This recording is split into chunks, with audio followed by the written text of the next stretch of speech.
총기 규제를 담은 행정명령을 발표했어요. 발표하면서 2012년 12월 달에 왜 그 센티호흡 초등학교 총기 난사 때 애들이 20명이 죽었잖아요. 그걸 생각하면서 오바마 대통령이 총기 규제 행정을 발표하면서 눈물을 흘렸어요. 대통령이 울면은 미국의 대통령이 울기 때문에 이걸 미국이 우는 겁니다. 그 오비디우스라는 사람이 이렇게 말했는데, 울면은 우리는 분노를 해소할 수 있다.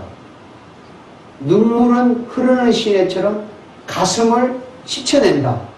많이 울어라. 이렇게 말을 했습니다. 눈물의 종류가 여러 가지가 있는데요. 거짓 눈물이 있죠. 거짓 눈물.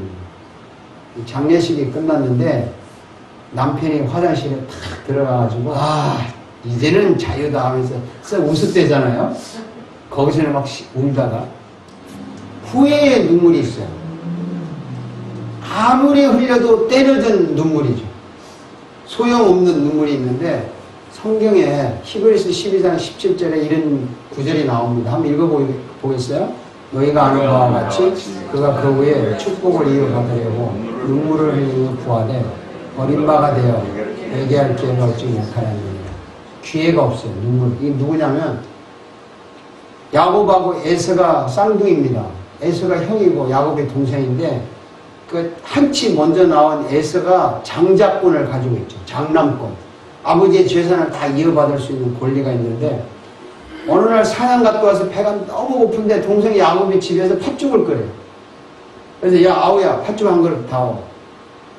그러니까 이 아우가 야곱이 야가 빠져가지고 형님 지금 팥죽 줄 테니까 형님 그 장자권을 나한테 파세요. 장자권을 그 사고 파는데 알았어 너 가져. 팥죽이나 내놔.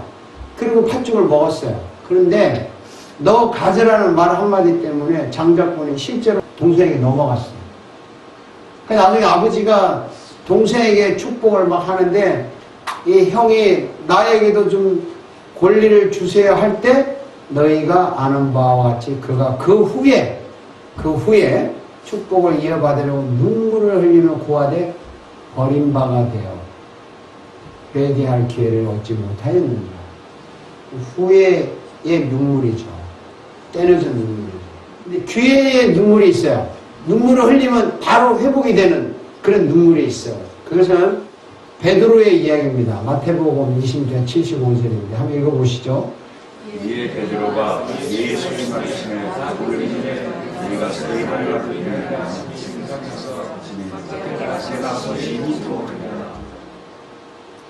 예수님을 세 번이나 모른다고 배신 때렸어요. 이거 얼마나 비참합니까?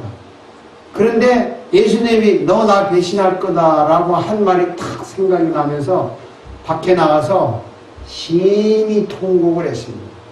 이 베드로가 정말 통곡하고 눈물을 흘렸는데 그 결과 회복하고 더 좋은 제자가 되었고 더 큰 일을 했습니다. 후회의 눈물도 있어요. 회개의 눈물이 있다는 거죠. 예수님이 흘린 눈물은 어떤 눈물일까? 오늘 읽은 말씀 본문에 나오죠. 다 같이 읽어봅시다. 힘차게. 가까이 오사 예루살렘 성을 보시고 우시며 이르시되 너도 오늘 평화에 관한 일을 알았더라면 좋을 뻔하였거니와 지금 내 눈에 숨겨졌도다. 당시 예수님이 살았을 당시의 이 유대 나라는 여러분이 아시다시피 로마의 속국입니다. 로마에게 권리를 다 빼앗겼어요. 주권을 빼앗기고 아무 권리가 없습니다. 종교도 핍박을 받고 그래서 세금을 로마에 다 바치고 헬라 문화가 들어와서 유대 문화를 다 타락을 시켰어요.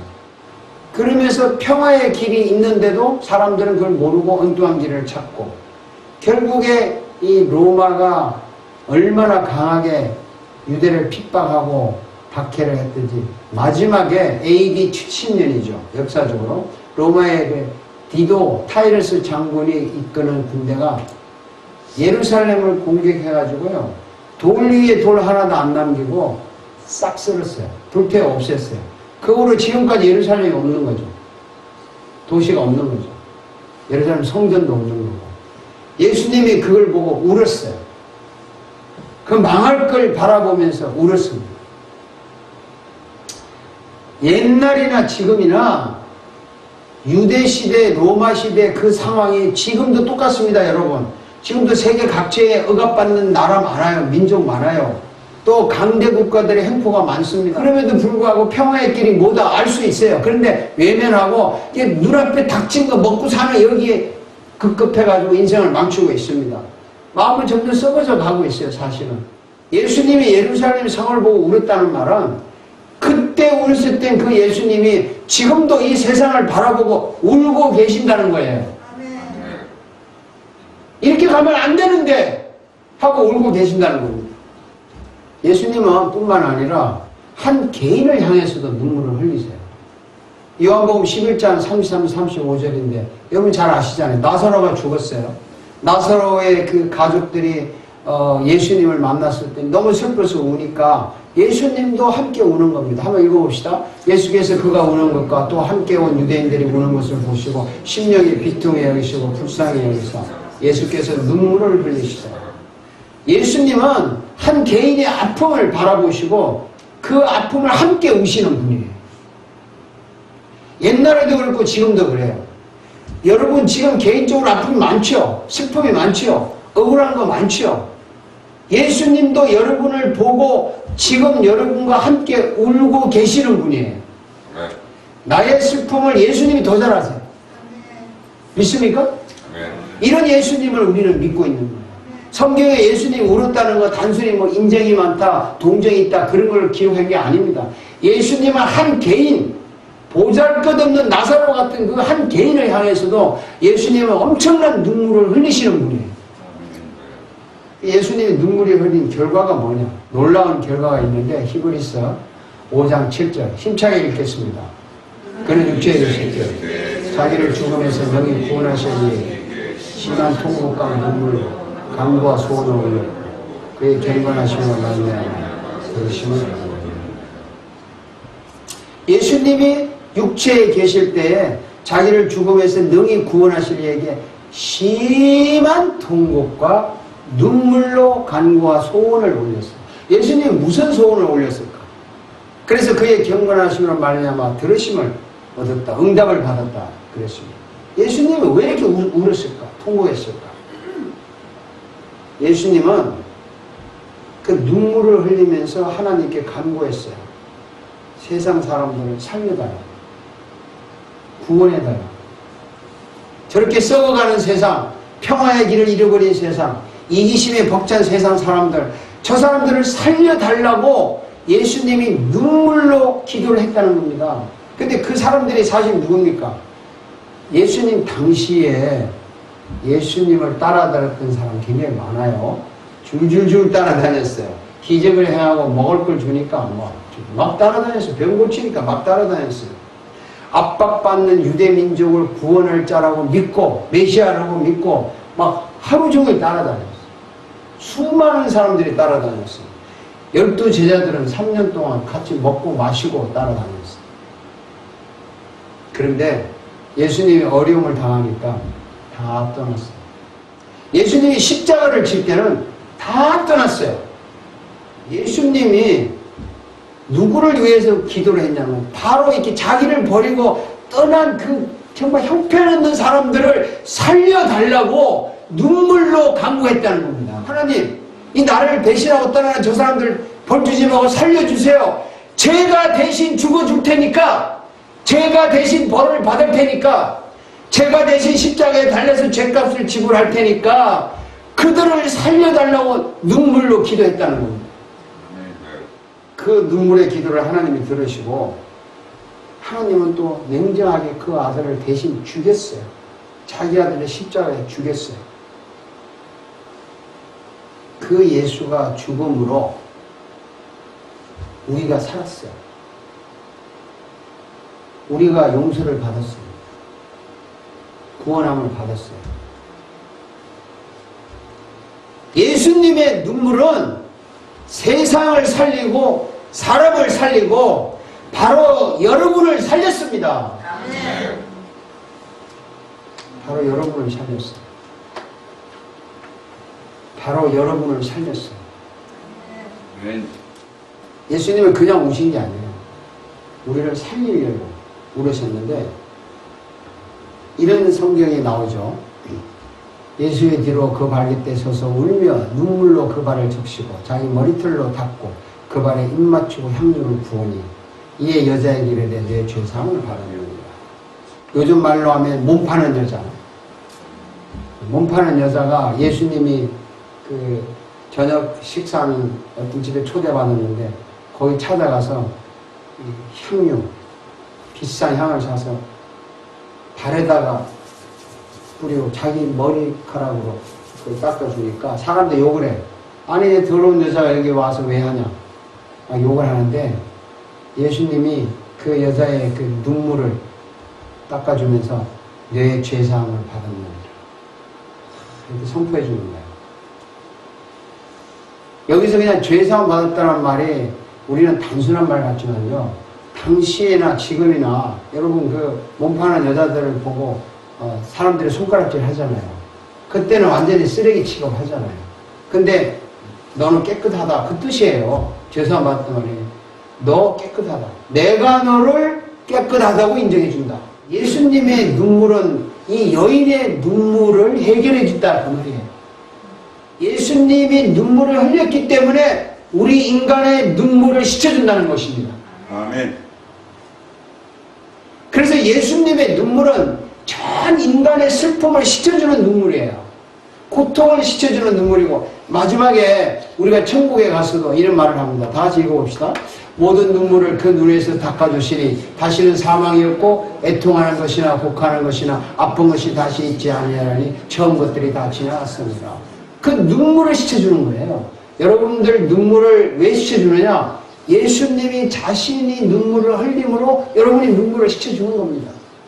보좌 가운데 계신 어린 양이 그들의 목자가 돼서 생명수 샘으로 인도하시니 하나님께서 그들의 눈에서 모든 눈물을 씻어주실 것입니다.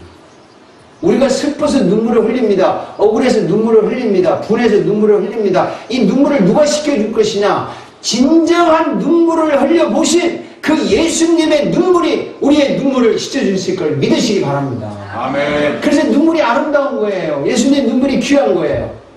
우리가 웃잖아요. 기분 좋아서. 그냥 웃다고 생각하시지 마세요. 우리가 웃을 수 있는 건 그분이 울었기 때문에 우리가 웃을 수 있어요. 우리가 용서받았다고 좋아하는 건 그분의 눈물로 고통을 당했기 때문에 우리가 용서받은 거예요. 우리가 기뻐하고 행복한 것은 우리 때문에 예수님이 눈물을 흘리고 슬퍼하고 고난을 당했기 때문에 우리가 기뻐하고 행복할 수 있는 겁니다. 우리가 그 예수를 믿기 때문에 그런 거예요. 아멘. 그래서 이런 위대한 말씀 이사야 53장 5절에 예언을 했잖아요. 다 같이 읽겠습니다. 그가 찔림은 우리의 허물 때문이요 그가 상함은 우리의 죄악 때문이라. 그가 징계를 받음으로 우리는 평안을 누리고 그가 채찍에 맞음으로 우리는 나음을 입었도다. 이 위대한 말 아닙니까? 그가 찔렸기 때문에 내 허물이 용서받은 거고, 그가 상했기 때문에 내 죄악이 용서받은 거고, 그가 징계 채찍을 맞았기 때문에 내가 평안을 누리고, 그가 채찍에 맞았기 때문에 내가 병고침을 받았다는 거예요.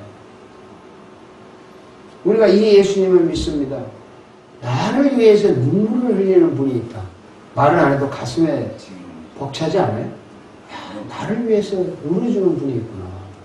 내가 이렇게 억울하고 분했는데 나보다 더 슬프게 울어주는 분이 있구나. 그분의 눈물이 내 눈물을 씻어주는구나. 감격스럽지 않습니까? 은혜롭지 않습니까? 우리도 남을 위해서 울 수가 있어요. 우리도 이 세상을 바라보고 울 수가 있어요. 야, 세상이 어떻게 될꼬? 이걸 너무했다. 우리도 울 수 있어요. 그리고 우리 옆에 사람, 그 사람을 위해서 울어줄 수 있는 겁니다. 왜? 예수님의 눈물이 있기 때문에. 우리 옆에 계신 여러 이웃이나 친구나 친구들이나 동료들이나 회사 사람들이나 교인들끼리 보고 그분의 아픔을 위해서 울어줄 수 있는 것은 바로 예수님의 눈물 때문에 그런 거예요. 그 눈물이 진짜 아름다운 거죠. 서양 속담에 이런 말이 있어요. 눈물은 인생을 살리고 땀은 가난을 구한다. 그런 말이 있어요. 눈물은 인생을 살리고 땀은 가난을 구한다. 그 유명한 그리스도를 본받아라는 그 책을 쓴 기독교인의 신앙 유명한 고전을 쓴 사람인데 토마스 아캄피스. 이 사람이 유명한 말을 했어요. 습관이 습관을 극복한다 그랬어요. 습관이 습관을 극복한다 하면서 여러분 겉으로 눈물을 흘릴 수 없을 때 하나님 앞에서 속으로 눈물을 흘리세요. 속으로 우세요. 영혼과 마음이 애통하는 눈물을 흘리시고 그 눈물의 세례를 받으세요. 왜 내가 기도가 없는지 걱정을 해보고 왜 내가 기도할 때 눈물이 없는지 근심 좀 해보세요. 영혼의 뜨거운 눈물을 흘리세요. 그래야 사람이 삽니다. 이런 설교를 했어요. 우리가 이 영혼이 통곡하는 눈물이 필요해요. 여러분 예수님의 눈물은 여러분을 위해서 흘린 눈물입니다. 믿습니까? 우리도 그 눈물 때문에 세상을 바라보며 다른 인생을 바라보며 눈물을 흘릴 수 있어요. 세상을 위해서 남을 위해서 우리가 열심히 일도 해야 되지만 그들을 안타까운 심정을 함께 앞에 해주는 것, 그것이 나도 살고 남도 사는 길이고 평화의 길입니다. 아멘. 그래서 우리 눈물은 결국 기쁨으로 돌아와요. 열매로 돌아옵니다. 성경은 이렇게 말합니다. 시편 116장 5절에서 6절 힘차게 읽겠습니다. 눈물을 흘리며 씨를 뿌리는 자는 기쁨으로 그들이로다. 울며 씨를 뿌리러 나가는 자는 반드시 기쁨으로 그 곡식단을 가지고 돌아오리로다. 위대한 말입니다. 우리가 상대를 향해서 내가 하는 일을 내가 직장이나 가정이나 사업과 교회를 위해서 안타까운 마음으로 정말 눈물을 흘릴 수 있다면 또 내 옆에 우리 교인들을 위해서 옆에 이웃을 위해서 친척들을 위해서 동료들을 위해서 안타까운 마음으로 눈물을 흘려주는 사람은 그 사람이 하는 일에 기쁨과 성공의 열매를 가지고 돌아온다는 것입니다. 그 눈물의 결과는 기쁨이라는 거죠. 예수님의 눈물이 우리에게 구원을 주었듯이 여러분의 눈물도 다른 사람을 살리는 위대한 눈물이 될 줄로 믿습니다. 아멘. 거룩한 눈물을 흘리는 우리 굿타임스 가족이 되기를 주의 이름으로 기원합니다. 아멘. 기도하겠습니다.